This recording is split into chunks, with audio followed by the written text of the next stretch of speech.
এই যে দেখেন কত সুন্দর মিষ্টি তৈরি হয়ে গেছে মাশাআল্লাহ। নষ্ট হয়ে যাওয়া দুধ থেকে মাশাআল্লাহ কত সুন্দর মিষ্টি তৈরি হয়ে গেল। হ্যালো বন্ধুরা, আসসালামু আলাইকুম।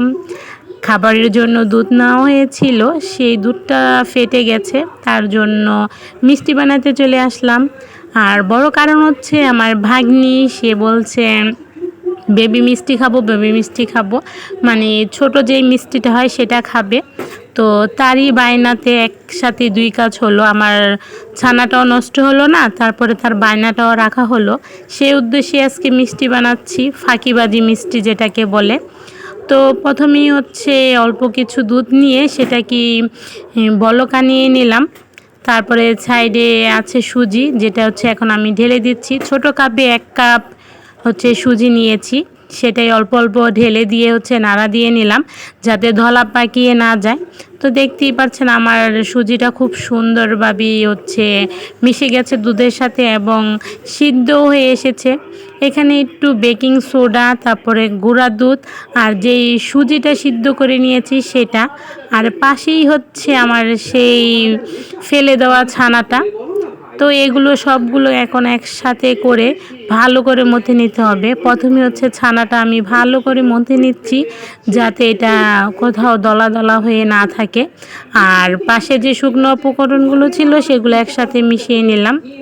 হাতের এই অংশটা দিয়ে হচ্ছে এই ছানাগুলো ভালো করে ফেটে নিতে হবে যাতে এটা যেই শক্ত শক্ত বা চাকা বেঁধে থাকে সেটা একবারে মিশে যায়। ময়দা মাখলে যেরকম হয় না রুটির জন্য, ঠিক ওরকমই হবে।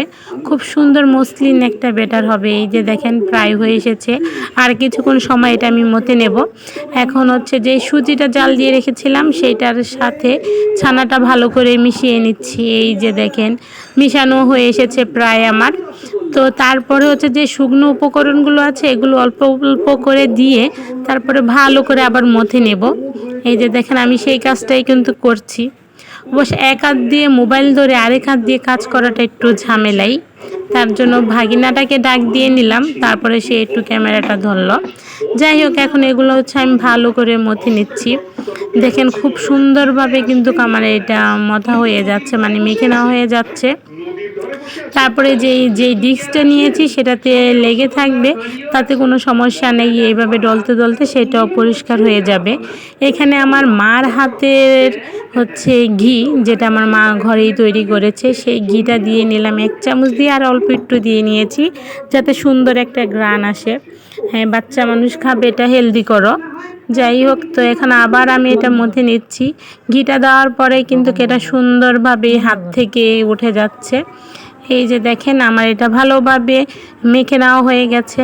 এই যে এখন ছোট ছোট করে লিচি কেটে নিচ্ছি যাতে সব এক সাইজ হয়, একটু ছোট বড় হবে যেহেতু আমি মিশিং না। যাই হোক, কেটে নিচ্ছি। তো এরকমভাবে সবগুলো ছোট ছোট করে আমি কেটে নিয়েছি। এখন এগুলো হচ্ছে মিষ্টির আকার দেব গোল গোল করে। এই যে দেখেন আমি প্লেটটার সাহায্য নিয়ে নিচ্ছি, যেহেতু এক হাতে ক্যামেরা, আরেক হাত দিয়ে হচ্ছে ডলছি। এটা হাতে নিয়েও করা যায়, যার যেভাবে ইচ্ছা। দেখেন খুব সুন্দরভাবে স্মুথলি হয়ে যাচ্ছে, আমার কষ্টও করতে হচ্ছে না। এগুলো বানানো হয়ে গেলে চলে যাব চুলাতে। এই তো এগুলো আমি একে একে সব তৈরি করে ফেললাম।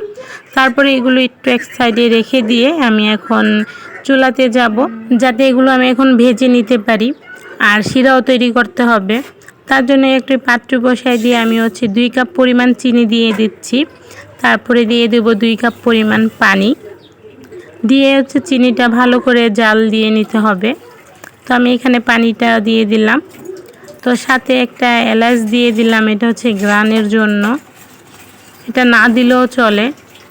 যাই হোক, এখন দিয়ে আমি এগুলো ভালো করে নেড়েচেড়ে এক পাশের চুলাতে দিয়ে দিলাম। আরেক পাশের চুলায় আমি তেল গরম করতে দিয়েছিলাম, সেটা প্রথমে দেখাতে ভুলে গিয়েছিলাম। যাই হোক, তেলটা এরকম গরম হয়েছে। তো এর মধ্যেই আমি এখন যে মিষ্টিগুলো তৈরি করেছি সেগুলো একে একে সব ছেড়ে দিচ্ছি। দেখেন মাশাআল্লাহ আমার মিষ্টিগুলো কিন্তু খুব সুন্দরভাবেই হয়ে যাচ্ছে। কিছু কিছু একটু বেশি ফেটে গেছে। যাই হোক, আমার এইখানে হচ্ছে শিরাটাও হয়ে এসেছে। তো শিরাটা যখন আমি মনে করব যে আমার হয়ে এসেছে তখনই চুলাটা বন্ধ করে দেব। আর অনেকক্ষণ জাল দিয়েও শিরাটা করা যাবে না, তাহলে কিন্তু মিষ্টিতে পরে ঢুকবে না, তার জন্য এখানে হচ্ছে আমি এগুলো বেজে নিচ্ছি।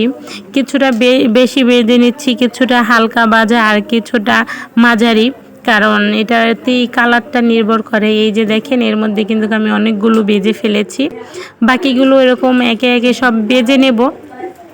চুলার আঁচটা থাকবে একেবারেই হালকা, বেশি আঁচে ভাজা যাবে না, তাহলে কিন্তু এটা হতে চায় না, ভিতর দিয়ে একটু শক্ত হয়ে যায় আর উপর দিয়ে হচ্ছে পুড়ে যায়। তো দেখেন আমি যে বিভিন্ন কালার করার জন্য আগ পিস করে দিচ্ছি যাতে আমার তুলতে সুবিধা হয়। যাই হোক, আমার ভাজা হয়ে গেছে। তো এগুলো হচ্ছে আমি একেবারে বেশি ভাজবো যাতে একটু কালো কালো কালারটা আসে, এজন্য। আর পাশে যেগুলো আমি ভেজে নিয়েছিলাম ওগুলো শিরাতে দিয়ে দিয়েছি। এই যে দেখেন মাশাল্লাহ আমার মিষ্টিগুলো সব এরকম হয়েছে। আর এখানে কিছু আছে, এগুলো তুলে নিয়ে হচ্ছে আমি শিরাতে দিয়ে দেব, তারপর রেখে দেব রেস্টে, যাতে হচ্ছে এই মিষ্টিগুলো শিরাগুলো টেনে নিতে পারে, এজন্য। তো এইভাবে বড় মিষ্টিও তৈরি করা যায়। এটা হচ্ছে এক ধরনের ফাঁকিবাজি মিষ্টি তৈরি করা। যাক, আমার হচ্ছে যে ছানাটা হয়েছে সেটাও ফেলা গেল না, তারপর আমার ভাগ্নি বায়না করছে, তার ভাইনাটাও রক্ষা হলো, তার জন্য এই কাজটা আমার করা। দেখেন মাশাল্লাহ অনেক সুন্দর হয়েছে কিন্তু। এই যে তারপরে ভাগ্নির জন্য পাঠাবো বলে আমি একটা ছোট্ট টিফিন বাড়িতে এগুলো সব বেড়ে নিয়েছি। এই যে দেখেন কতটা সফট হয়েছে, খেতেও কিন্তু মাশাল্লাহ অনেক ভালো হয়েছে। এখন সে খেয়ে কী বলে আমি জানি না, তবে দেখেন এটা কিন্তু খুব সুন্দর। এবার টাটা, কেমন লাগলো জানাবেন। ভিডিওটি দেখার জন্য ধন্যবাদ। আল্লাহ হাফেজ।